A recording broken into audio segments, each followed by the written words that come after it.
El activista que quemó el Corán en Suecia es asesinado mientras hacía un directo en TikTok. Salwan Momika es un iraquí de 38 años que vivía en Suecia. En 2023 se hizo conocido en todo el mundo por ir en contra del Islam y quemar ejemplares del Corán en actos públicos. Recuerda que el Corán es el libro sagrado de los musulmanes, así que esto generó muchas tensiones entre Suecia y varios países musulmanes. Hasta el punto de que se dijo que Irak ofreció una recompensa porque le mataran. Él decía que quería enseñar al mundo que el Corán es muy peligroso, que es más peligroso que las armas nucleares. Vale, pues anoche le mataron a tiros mientras hacía un directo en TikTok. Justo cuando hoy ibas a ver el veredicto sobre un juicio que tenía por incitación al odio. Se sabe que 5 personas están detenidas como sospechosos y que esto ha generado mucho debate por el tema de la libertad de expresión. ¿Tú qué piensas? Quiero explicar el por qué los musulmanes, en sus interpretaciones, sí mandan a matar a la gente que está en contra del Islam, a pesar de que el Islam no dice eso. Este video decidí hacerlo porque en los lives de los ex musulmanes, obviamente que se van a asociar estos actos con el Islam, sin hacer ningún análisis del por qué algunos musulmanes sí tienen veredictos o fatwa, veredictos islámicos para cometer estos actos. Pero también hay musulmanes que niegan estas fatwas, a pesar de que son fatwas que surgen de su misma escuela de pensamiento. En este caso, hablo de los salafistas de TikTok. Las personas pueden decir lo que quieran. Ahora, que eso sea así o no. Y es un poco irónico porque este tipo de fatwas provienen de su escuela de pensamiento, el Meyash de los Salaf, en su mayor porcentaje, aunque también provienen de los chiitas, aunque también provienen de los musulmanes Kalam, como los Maturidis o los Asharis, entre otras escuelas. ¿En qué parte del Islam dice que si queman un Corán hay que hacer eso? Enséñamelo. Enséñamelo. Para responder esa pregunta, muéstrame en el Islam dónde está el que se permita para alguien que queme el Corán. Tenemos que entender primero lo que es el manhaj de los salaf. ¿Qué es el salafismo? Es seguir el Islam, o sea, entender el Corán y la Sunna, que son las fuentes del Islam, de acuerdo a cómo entendieron lo que se conoce con el nombre de salaf. Es decir, según cómo entendieron el Islam los predecesores, los salafus saleh, que significa los predecesores piadosos. En ese sentido, los principales pensadores salafistas, el salafismo entiéndase como un movimiento de reforma islámica que busca entender el Corán como las primeras generaciones para justamente tener éxito. Es decir, ellos piensan, ya dan por hecho que las primeras generaciones fueron las mejores, las que mejor entendieron el Islam y por lo tanto si nosotros las seguimos, entonces vamos nosotros también a conseguir el éxito que ellos tuvieron. De ahí que uno de los pensadores más seguidos dentro del salafismo son Sheikh Shanketi, Sheikh bin Baz, Sheikh Ibn Taymiyyah, Sheikh Abdul Wahhab. Entonces acá vamos a leer una fatwa, un veredicto islámico, que justamente se encuentra en la página del sheikhbinbaz.org. ¿Y qué nos dice justamente sobre la normativa, sobre la quema del Corán? Entonces pone la respuesta. Si se quemó el Corán por algún defecto del mismo, porque su impresión fue corrompida y cambiaron el Corán y se le insertaron versículos o fue dañado, no hay nada de malo en quemarlo. Othman, como digo, Othman ibn Affan, el tercer califa, que Dios esté complacido con él, quemó las copias del Corán que vio que no debían permanecer. Pero en cambio, si se quema un Corán en vano mientras está intacto, esto es haram, es decir, no está permitido. Pero en cambio, lo que hizo Salwan Momika, es decir, quemar el Corán como una especie de insulto, como una especie de provocación para los musulmanes, diciendo su Corán, la fuente de todo su pensamiento islámico, no tiene ningún sentido y por eso lo quemo.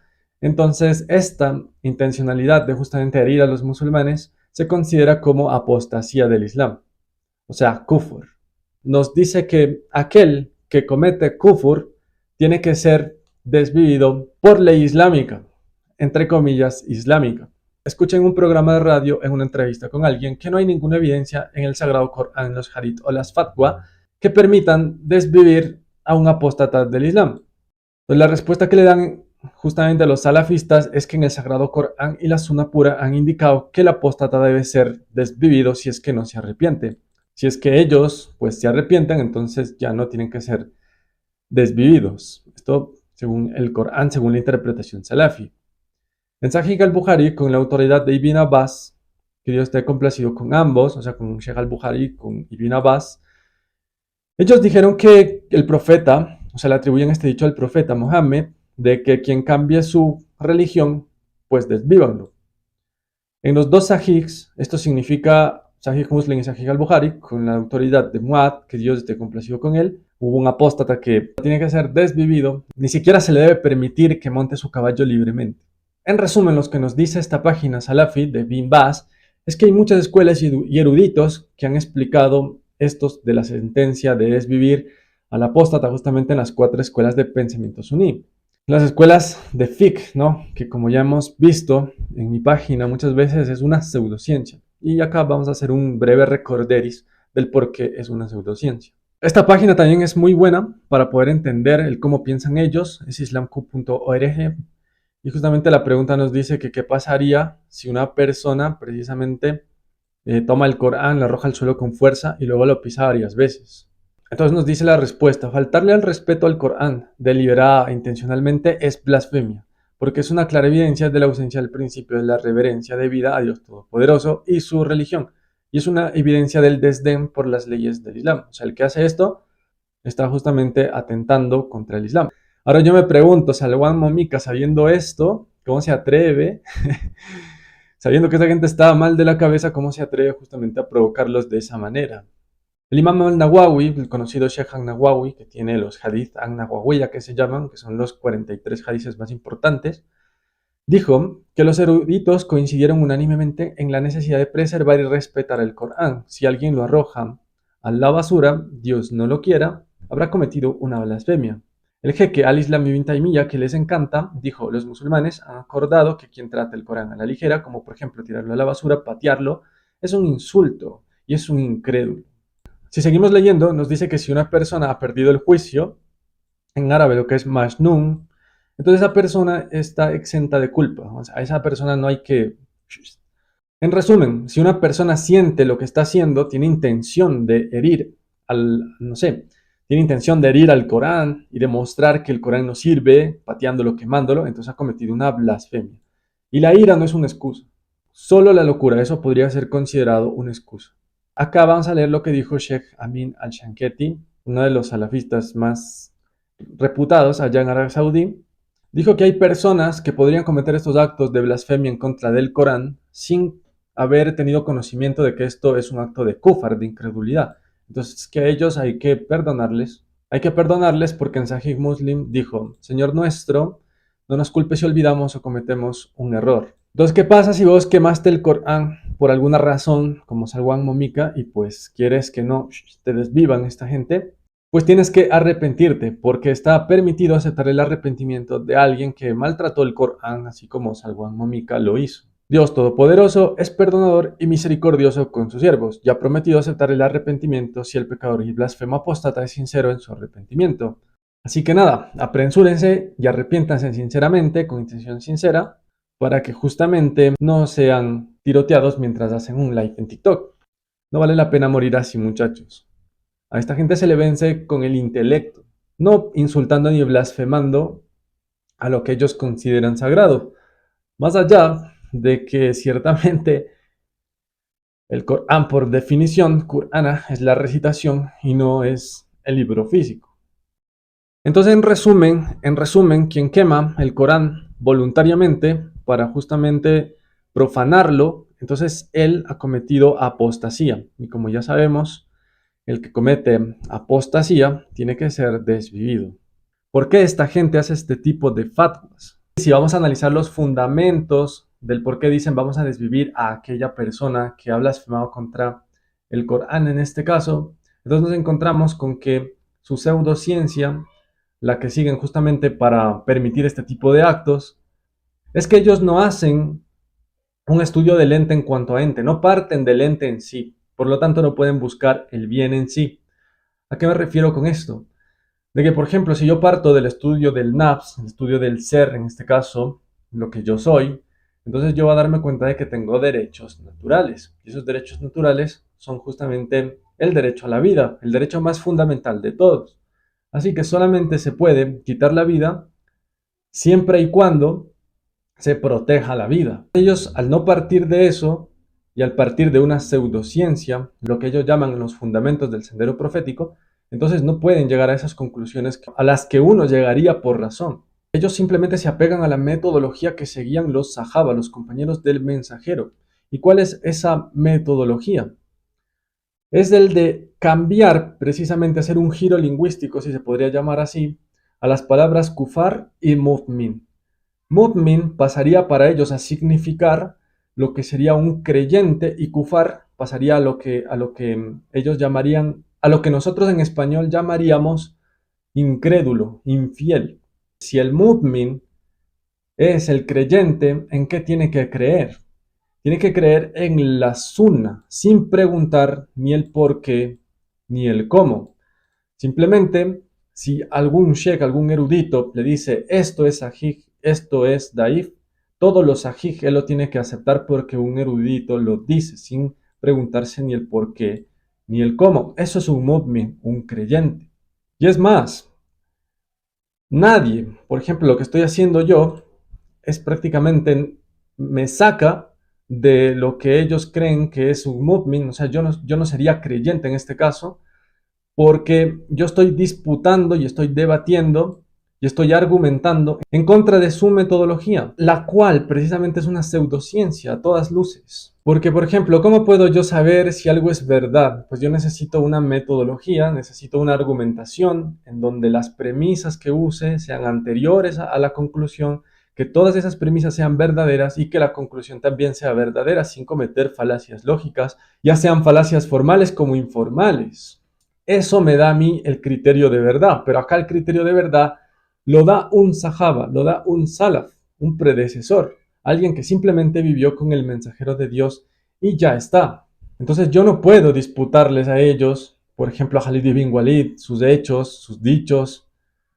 No puedo yo disputarles, simplemente debo aceptar estas fatwas de Bin Baz que me dicen que yo a la gente como Salwan Momika. Entonces analizando metapolíticamente, vemos que precisamente su pseudociencia es la que le lleva a hacer ese tipo de fatwas o veredictos islámicos. No está entre la gente de la sunna, o sea, del camino, sunna significa camino, el camino de los predecesores, hasta que abandone la argumentación, se someta y crea en las narraciones poéticas. Por ejemplo, acá yo debo creer sin argumentar, sin decir, bueno, me parece raro que el profeta haya dicho a quien cambie de religión, desvívanlo. Ahora lo que yo les quiero mostrar es lo que realmente dice el Islam. ¿Qué dice el Islam? Primero, Islam viene de aslama, que significa resignarse, resignarse. Pero ¿a qué tú tienes que resignarte? Cuando, por ejemplo, dice en Sura 3:19, Inal dina indalahi al Islam, que el único din que Allah acepta es el aslama, el Islam, el resignarse. Precisamente significa que vos te resignes a ser lo que ya eres. Por ejemplo, yo ya soy un hombre, Allah me formó como un hombre, entonces yo tengo que pensar como hombre, yo tengo que razonar como un hombre, tengo que hablar como un hombre, tengo que tener gestos in linea sendi, o sea, en línea con lo que es ser hombre. Y la evidencia de esto está en Sura al-Insan, el hombre. Acá he puesto literalmente en árabe, en español y la transliteración para que la gente pueda entender mejor. ¿Sí? Entonces aquí vamos a ver justamente lo que había dicho, que en el salafismo se cambian los significados al antojo de la gente religiosa de mu'min y kufar, o sea, cambian los significados de mu'min y kufar arbitrariamente. ¿Por qué les digo esto? Porque Allah dice, fa ja'alnahu samian basiran, que eso significa que al hombre le ha creado con oído, con vista, y por tanto tiene que resignarse a usar ese oído y esa vista. ¿En qué sentido? En el sentido de que él, ciertamente, al darle samian basiran, oído y vista, está precisamente determinándole el camino. Ina hadainahu a sabila. Sabila también significa camino. En este caso, sabila significa el camino del ser, ¿no? Para que justamente este hombre sea aslama, o sea, que se islamice, que lo cultive, y ma shakiran, o sea, que sea agradecido de shukr con eso que le ha dado, wa ima kafuran, y precisamente la palabra kafuran, o no lo cultive. Un ejemplo que me gusta es el de Al-Farabi, que dice que sí, que Allah también te ha dado el olfato. Entonces, al darte el olfato, el bulbo olfatorio, valga la redundancia, ya te lleva al banquete. Te lleva al banquete porque gustan los olores ricos, el olor a comida. Pero en cambio te aleja ya del excremento y los malos olores. ¿Sí? El propio bulbo olfatorio Inna hadinahu sabilan, ya te está ciertamente determinando el camino. Esa naturaleza intrínsecamente eficaz que tú debes cultivar y mashakiran es precisamente el Islam, el aslama, el que te hayas islamizado. Mientras que si tú, por ejemplo, cometes coprofagia a pesar de que tu ser no está diseñado para consumir excremento, en el mismo ejemplo de Al-Farabi, ya te conviertes en un kufar. En resumen, alguien kufar es el que no cultiva su naturaleza. Ahora vamos a ver el significado de mu'min. Mu'min, que ellos entienden como creyentes en la metodología del manhaj de los salaf, que ya hemos visto que es una pseudociencia. Pero ¿qué significa realmente mu'min en el Corán? Leemos en Sura 33-72 de una manera muy poética. Allah dice: Inna aradna al-amanat, le propusimos, o sea, básicamente el amana, depositar el amana, que es la raíz de mu'minin, a las montañas, a los cielos, a la tierra, o sea, todo lo existente, ¿no? Samawati wal art es una expresión árabe que significa todo lo que está a tu alrededor, todo lo que tú puedes observar, el ente, el existente, ¿no? Pero justamente el hombre fue el único al cual, o sea, el ser humano, la humanidad, al-insan, fue el único que justamente decidió obtener esa amana. Esta amana precisamente es esa responsabilidad moral que tiene el hombre dada su naturaleza. Las montañas no tienen responsabilidad moral porque ellas son montañas. Los animales tienen su responsabilidad moral en tanto que son animales. Por ejemplo, el pájaro tendrá su amana en lo que él pueda hacer dada su naturaleza. En este caso, si tiene alas, tendrá que volar. Un pez tendrá su amana en tanto es su naturaleza, tiene branquias, entonces tendrá que estar en el agua. La amana precisamente en el ser humano será pensar, razonar, tener akl, tener akhlaq, que ellos mismos dicen, que incluso los salafistas saben que eso es lo que tiene que tener el ser humano. El momento en el que precisamente el hombre tenga esa amana, asuma esa amana, esa responsabilidad moral dada a su ser, es cuando se convierte en mu'min. Entonces ahora ya tenemos el verdadero significado de kufar y de mu'min. Un ejemplo acá de Islam, de amana, de kufar y de mu'min es la Sura 49, Al-Hujurat, en donde los al-arabu, o sea, la gente del desierto, Kalati al-arabu, dicen amana, o sea, hemos asumido la responsabilidad. O sea, ellos lo que están diciendo es: sí, hemos ahora decidido cultivar nuestra naturaleza, someternos a lo que Allah nos ha dado, el cómo Allah nos ha creado. Vamos a cultivar esa fitra con la que Allah ha creado a los hombres, a los seres humanos, al insan, fitrat alahi alladhi fatara an-nas alayha. Eso están diciendo Kalati al-arabu amana, pero dice justamente Allah que les digas: Kul lam tutminu. No han asumido la amana, no han asumido la amana. Walakin kulu aslama. Mejor digan, nos hemos resignado, o sea, nos hemos resignado. Nos hemos resignado en tanto sabemos que este libro, el Corán, el mensaje del Islam, del Aslama, es la verdad. Sabemos que tenemos que resignarnos a nuestra naturaleza. Pero ustedes, si es que justamente quieren asumir esa amana, más les vale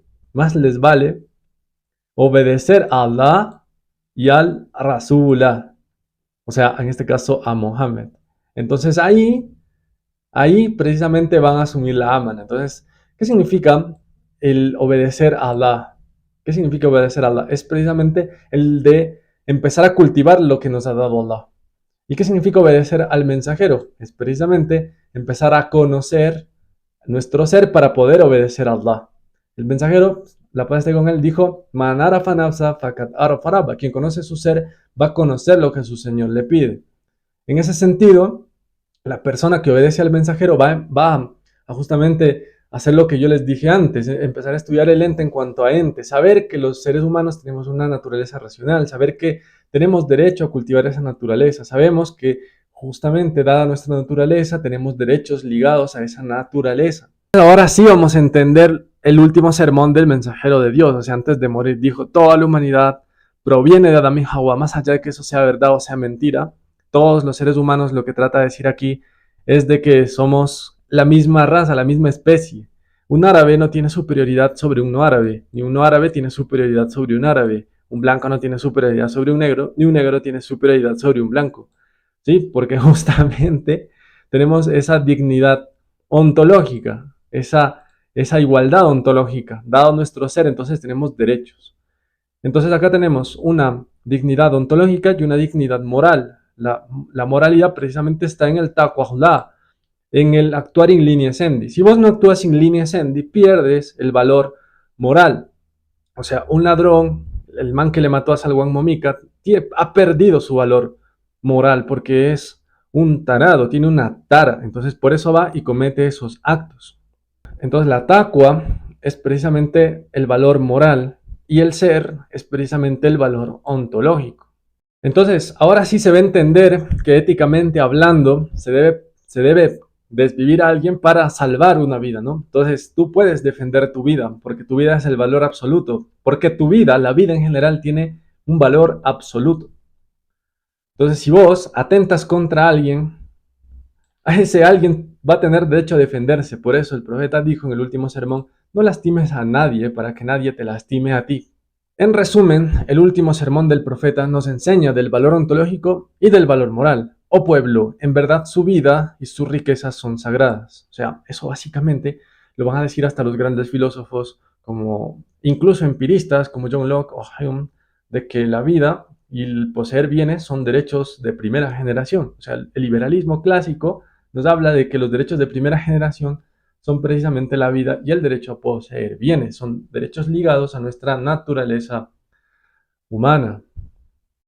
Entonces, acá sí se van a entender ahora sí los versos de los creyentes, Amanu, los que han asumido la responsabilidad, ya Yohaladina, Amanu, los que han asumido la responsabilidad moral, y de los Kafuran, que no han asumido esa responsabilidad moral. Precisamente, los que han asumido la responsabilidad moral, los que hemos asumido la responsabilidad moral, sabemos que debemos precisamente censurar lo malo. En este caso, debemos censurar el hecho de que Salwan Momika haya sido, una vez sabiendo lo que es kafir y lo que es amana, entendemos esta acción que le manda al profeta, ya yuha an nabi, yahidi al kufar, o sea, combate a los que han perdido esa amana, o sea, a los que van en contra de la naturaleza humana, a los que atentan contra el Espíritu Santo de la vida, a los que atentan y son malos y que destruyen precisamente a los seres humanos, destruyen la naturaleza humana, insultan la naturaleza humana. Eso es a lo que se refiere estos versos. No al que kafir, al que no cree en lo que dice cierto sabio. No es kafir el que no cree que Mohamed se subió en un burro y se fue volando al séptimo cielo. No es kafir el que no cree que la luna se haya partido en dos. Ese no es kafir. Kafir, como vimos, es alguien que no cultiva su naturaleza. Es un asesino serial. Es alguien que está mal de la cabeza. Es alguien que ha perdido su fitra de forma irreversible. Y por lo tanto tiene que ser reducido. Así como son reducidos los criminales en El Salvador. Así como son reducidos los criminales en cualquier país. Acá estamos hablando de criminales. No estamos hablando de gente que no cree en tonterías. Entonces acá sí se entiende cuál general diría, por ejemplo, un general de un ejército, que para combatir a los narcotraficantes tendría que dirigirse a su ejército en estos términos, ¿sí?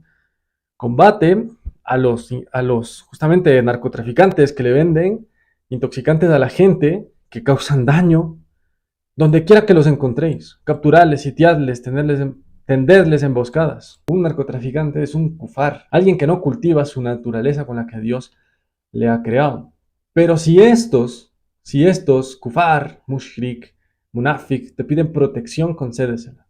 Porque son gente que no sabe. Son gente que la ya'alamun. Son gente que no tiene ilm.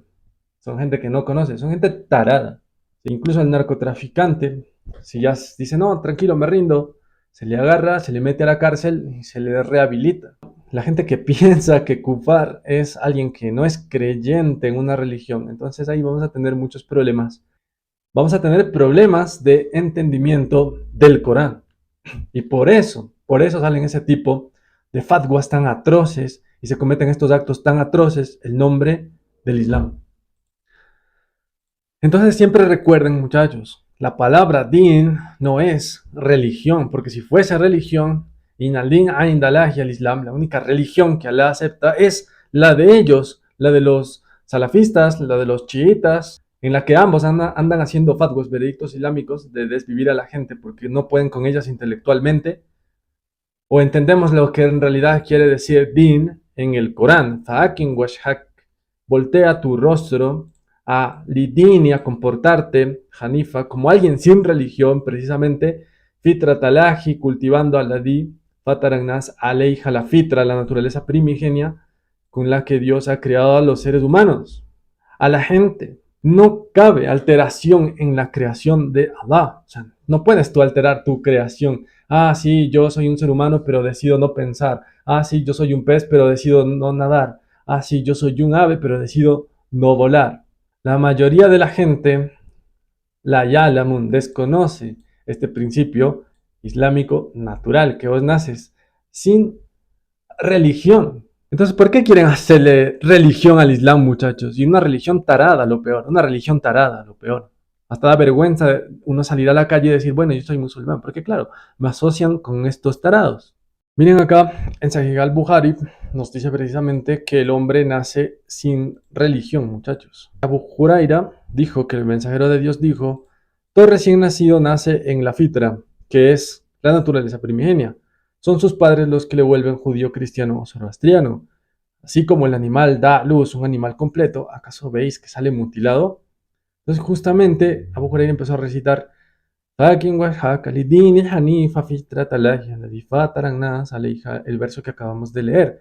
¿Y por qué? Porque el ser humano, si nace en la fitra, en la naturaleza primigenia, ¿por qué tendría que aceptar una religión? ¿Por qué yo tendría que aceptar una religión, cualquiera que sea? Y más, esta religión del al-Jama'a, del Ahlus Sunnah wal Jama'a, que es una pseudociencia.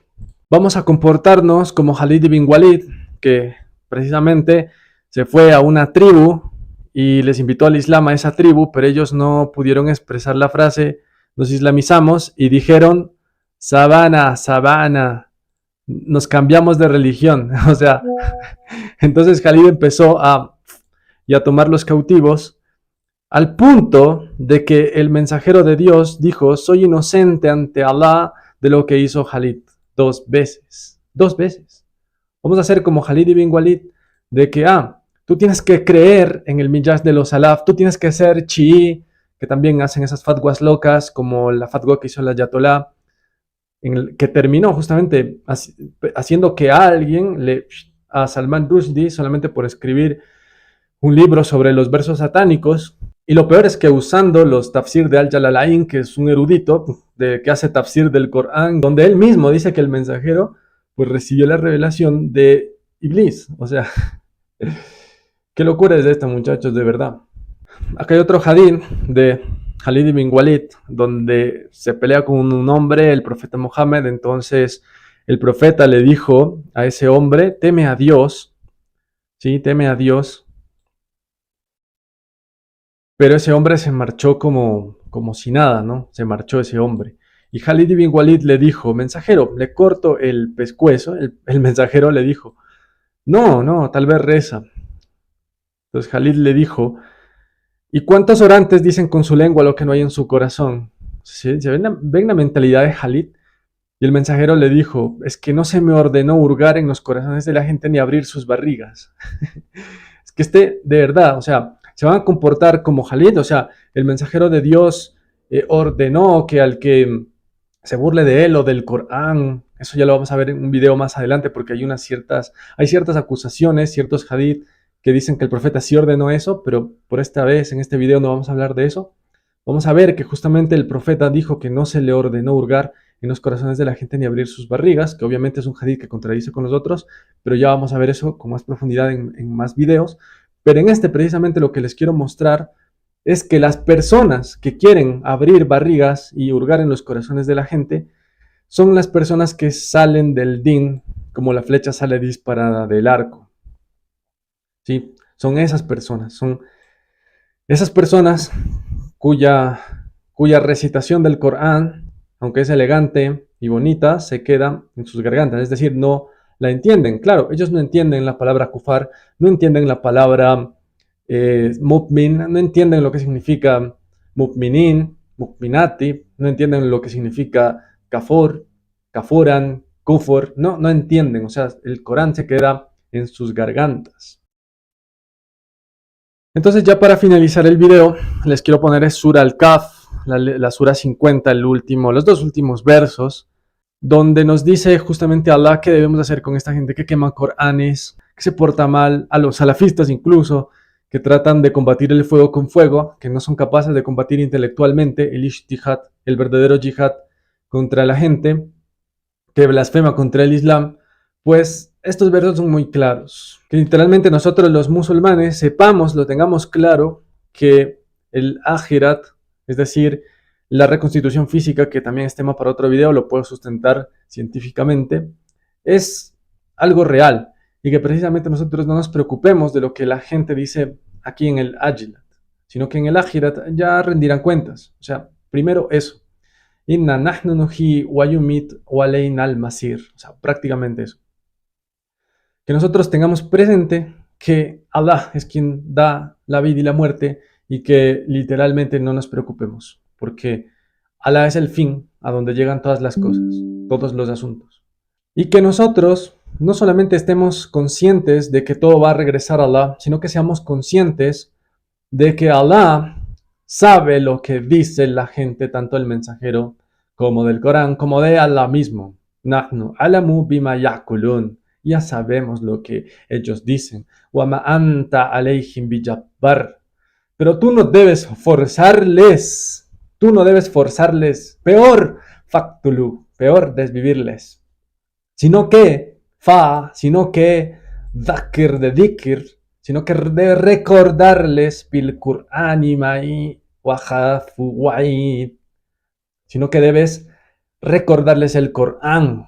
¿Y qué estoy haciendo yo? Recordándoles el Corán. Entonces, quedan pendientes dos temas. El cómo yo puedo científicamente sustentar que va a haber un ajirat, una reconstitución física, desde la física, y precisamente el tema de las acusaciones al mensajero de ciertos hadith, que asimismo como le dicen que se ha casado con una niña de 6 años, le dicen que él mandaba a asesinar a poetas y a gente que le criticaba.